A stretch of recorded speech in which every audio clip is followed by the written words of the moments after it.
it's Melissa here, and I'm back for the Scrappery today. And today I want to make a layout inspired by this piece of paper.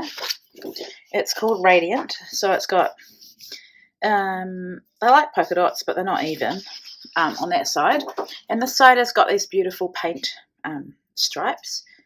And what I'm envisioning is this collection has a lot of flowers, so I want to have stripes with flowers on. And when I look at this, there's too many stripes. I want them wider apart and not as many. So I thought I'd recreate or use this as inspiration for some watercolouring on this, and we'll take it from there. So yeah, I'm going to get started. So the first thing I wanted to do was replicate those stripes, and like I said, I needed to make them wider and have less of them, and that would enable me to place the flowers. If I placed the flowers on that paper I already had, then there just wasn't enough room. The stripes were too close together. So I'm just using my close to my heart watercolours and mixing my main colours mostly with either some white to lighten them or a little bit of grey to darken them.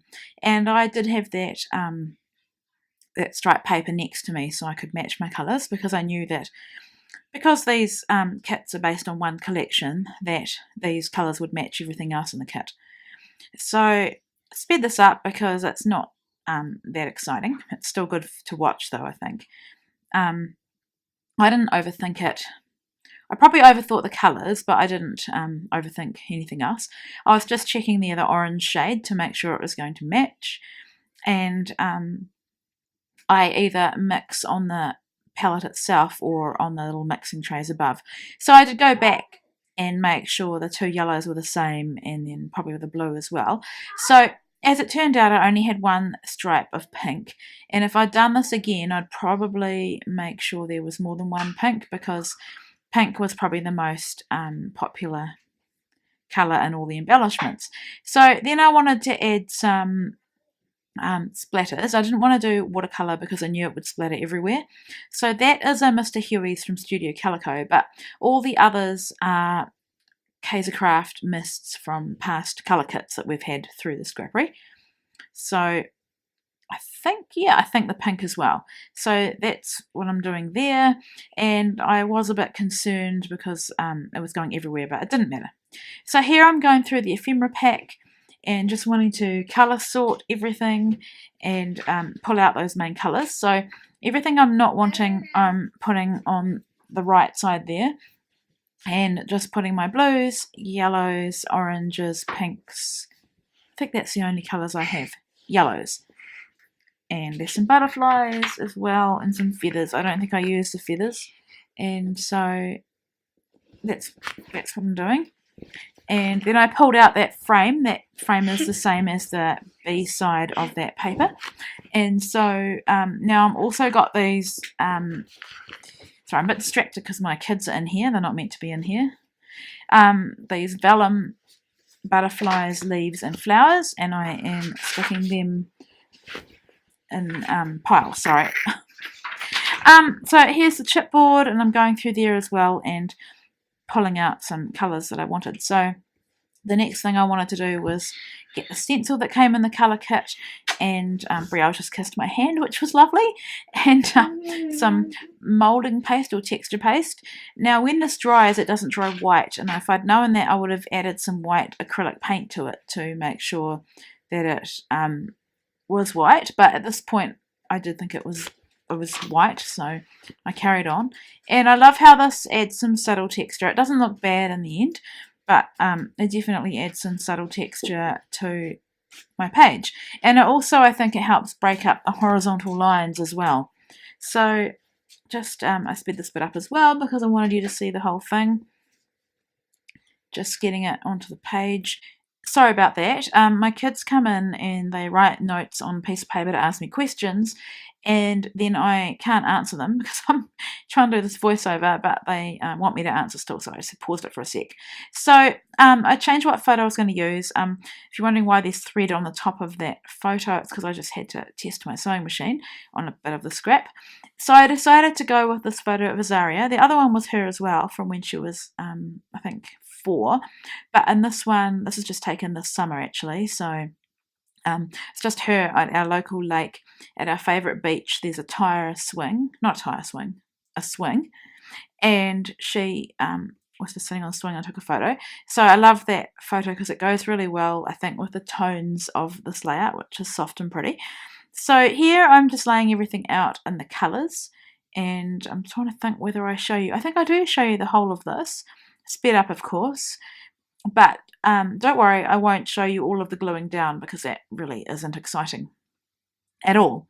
So I did think about adding feathers, and I did place them, but in the end I take them off.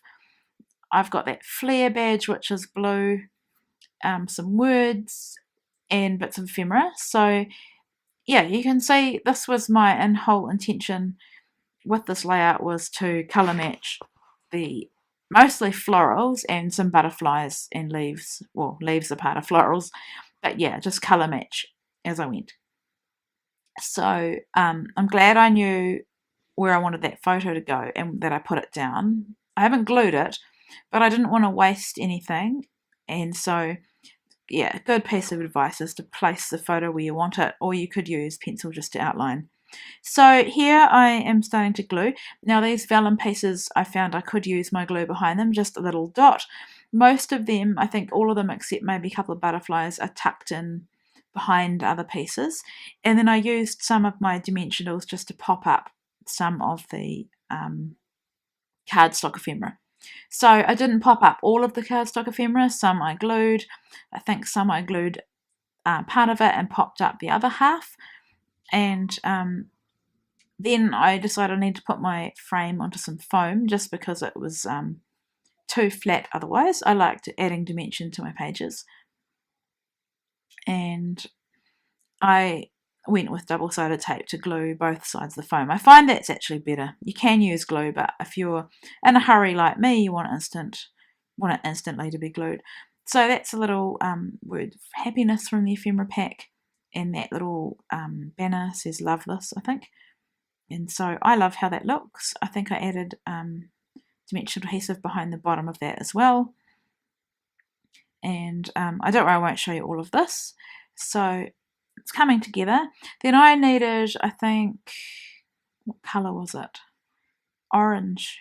I needed another piece of orange, so I just cut a flower, fussy cut out of that paper. Originally I thought I was going to have to cut a lot more out of there, but I think I cut another one, but it never made the page. So it's still gluing. And you can see what I meant about that texture paste not being white, but I think it still looks okay. So I was looking at the chipboard to see if there was anything else okay, maybe it was the blue flower. Anyway, the blue flower made it on, the orange one didn't. Some of these little pieces have tiny little bits of like perforation, and I just cut them off. So that's what I was doing there, sticking that little beautiful word down on the blue. I'm wanting to balance my words out so that they're not all on one side or they're not all underneath each other. And then what am I doing now? Okay, so I decided it needed some softening, and I love these doilies. This doily came from another Scrappery kit that I had left over, so I've just grabbed it and adhered it with double-sided tape again. And I did add some liquid adhesive as well, just because that texture paste is quite hard. Dries really hard and solid. What I mean is it dries solid and it's textured, so it's not flat to the page. So it needed, I think, a little bit more. Now here I've got the sequins out of one of the Pretty Little Pieces kits. I really should just tip all of them into one so I can go through them. And these are the grey chipboard words. I had a really hard time with this. I didn't show you all of it, but quite difficult to get out of the packaging. So I thought Cherish was the best one because, first of all, I cherish her, but also I didn't want to have a title that was 2 words because there wasn't enough room. So I didn't really think about that when I started the page, but I'm glad that it worked out because I didn't have enough yellow ephemera or flowers or anything. So I think that putting the title there filled in a gap. So I'm adding my journaling, and then I'm putting the location, and later on I'll put the date of where we were. and when we were there. And then I saw this little blue favourite tab, and if you know me, you know I don't like to use them all the time, but I thought it went quite well at the top there. And so my final touch is that butterfly, and then I have some close-ups. So thank you so much for watching, and I'll be back again soon.